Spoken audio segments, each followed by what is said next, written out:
It's one thing to talk to Jesus. It's another thing when Jesus talks to you. Exactly. Okay, well, that's different. That's different. That's called mental illness, if I'm not correct. But I think hearing voices.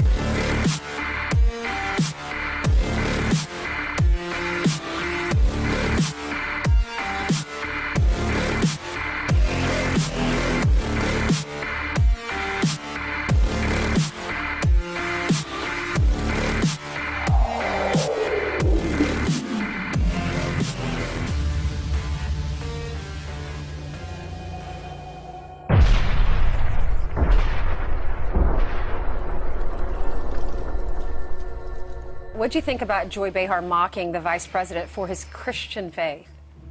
Well, who is she to judge how often our vice president should speak to his Lord and Savior? Who is she to mock anyone for their faith? These people are really, really amazing to me because they preach day in and day out about tolerance and love for everyone except conservative Christians. And then they can mock you and it's funny and you're something that they can use for their jokes around the table and they can all cackle about it. It's really disgusting, not surprising, but disgusting. Again, they live in a world where men can be women, women can be men, but if you're a conservative Christian, you have a mental illness. There's something wrong with the women at that table, for sure. You know, I just felt sorry for her. As a Christian, obviously she doesn't know Christ. She doesn't know the joy and the love that he provides to so many people. If you want Joy Behar to be quiet, just say that maybe someone is speaking to Allah and Allah talks back. She would not be mocking that.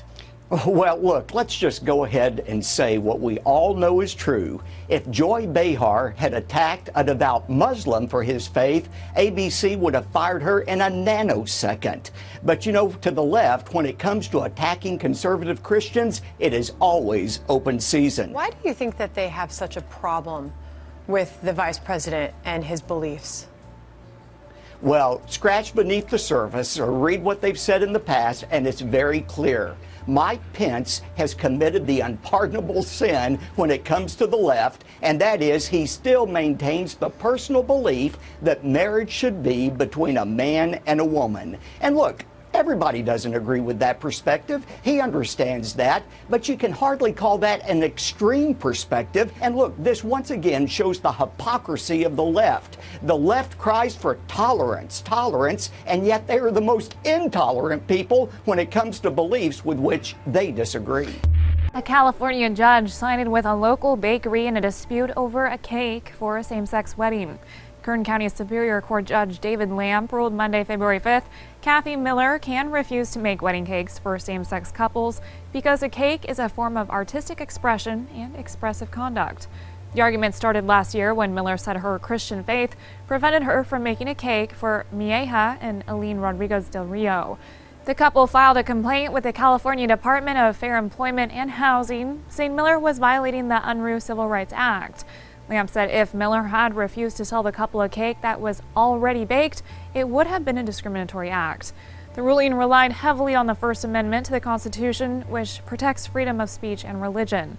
The full case will head to trial in June. A new military grant program is funding projects that seek to not just read the information that's in your brain, but actually write information into it. Basically, we'd be putting synthetic versions of things like sight into the brain. The University of California at Berkeley is home to one of the 6 teams hoping to create, within 4 years, a device that can read and control 1 million neurons. The project could rebuild soldiers or eventually give them enhanced abilities on the battlefield. Either way, if it works, we will have crossed into a new ethical and medical world, a world where we can read human thoughts and implant new ones. Officials in India arrested a man who allegedly raped his 8-month-old cousin. Delhi police took the 28-year-old man into custody Monday, January 29th. He had reportedly gone missing Sunday after the baby girl was found unconscious in a pool of blood. Her parents were at work at the time of the incident and had left her in the care of her aunt. The aunt told authorities her son, the alleged attacker, had spent time playing with the child. The baby was rushed to a hospital where doctors determined she had been raped. She underwent surgery and at the time of this recording was said to be in critical but stable condition. Delhi Commission of Women Chief Swati Maliwal visited the baby Monday. She tweeted that the child suffered inhumane injuries to internal organs. This is a photo of first-grade teacher who got married this past weekend. Jocelyn Morphy announced on her social media page, quote, "This weekend, I married the love of my life. Unfortunately, I was terminated from my job as a result. In their eyes, I am not the right kind of Catholic for my choice in partner." The first-grade teacher married another woman. The school, in a letter to parents, wrote that it was a difficult but necessary decision. Completely outraged, distraught, disappointed. The children really don't know what's going on, and that's another issue for us because they're going to have to know why. Director of Communication at Archdiocese of Miami issued a statement saying, quote, "Every year teachers sign contracts. In the contract are policies, procedures, teachings, and the traditions of the Catholic Church. That contract was signed and broken by her. No other decision could be made but to terminate her." When it comes to being gay and Catholicism, Pope Francis has weighed in saying, quote, "If a person is gay and seeks God and has goodwill, who am I to judge him?" We understand that we are also part of a religious-based school, and we understand the values that they are trying to give us, but this is just not one that we want our children to learn. The Women's March has a new target: white women. Their new initiative, called #ConfrontWhiteWomanhood, has an official website. Yep, they've now codified into the foreverness of the internet their racism against women like me because I was born with white skin. You see, these women of color who launched this website are targeting me because of the color of my skin, and they think that's okay. They think it's a-okay to tell me that I cause real harm and violence based on my skin color combined with my gender. And here I thought it was my actions that determine who I am, not immutable characteristics like race and sex.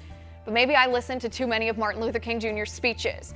This is why we don't believe Black Lives Matter when they say Black Lives Matter doesn't mean white lives don't matter. This is why we don't believe liberals when they claim that they fight against racism. This is why we don't believe Democratic politicians who decry hatred and bigotry, but then don't say a word about the 21 members of the Congressional Black Caucus who met with radical hate preacher, black supremacist Louis Farrakhan back in 2005 and now refuse to denounce his hate and bigotry against white people and Jews. Because liberals are liars. And we can see that for ourselves by how the Liberal Women's March is now targeting white women because of the skin color that we were born with. The Women's March is literally looking at the color of my skin and telling me that I need to change my ways, change my beliefs, and telling me that I am responsible for hurting other people because I was born with lighter color skin than the founders of their march. And that is racism. It's racism. Character is not determined by the color of our skin, but by our actions. My skin has never acted independently from my body to enact harm on anybody. Now here is everything that's wrong with this dumb racist campaign. According to the #ConfrontWhiteWomanhood website, brown people have to ask permission to join the Confront White Woman workshops. Literally a white-only space that these radical leftist feminists are pretending is not white-only. And a little tangent here, but why do these radical race-baiting liberal feminists despise men so much? This is from their website. White women are viewed as objects to be defended by our white male protectors.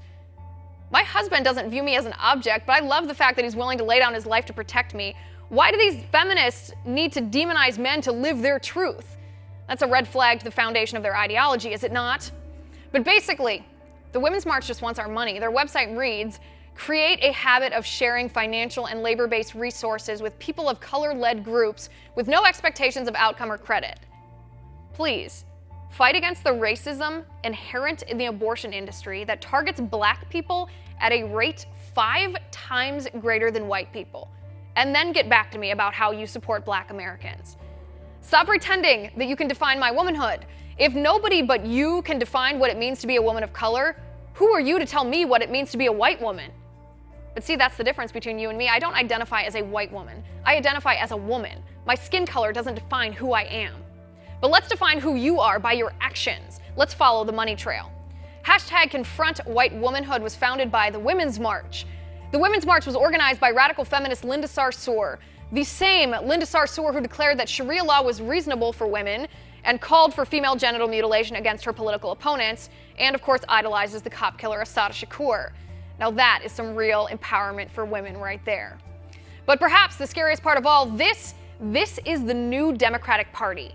These people are not on the fringe anymore. They are fringe, but they've taken over the mainstream Democratic Party. Linda Sarsour, the co-organizer of the Women's March who organized #ConfrontWhiteWomanhood, she was honored on Barack Obama's White House website as a champion of change. But do you hear any elected Democrats disavowing her racism, or the racism of the Congressional Black Caucus and visiting with radical hate preacher Louis Farrakhan, who, by the way, Sarsour also praises? No, you don't. The Democrats actually embrace racism against white people if it gets them votes, power, and money.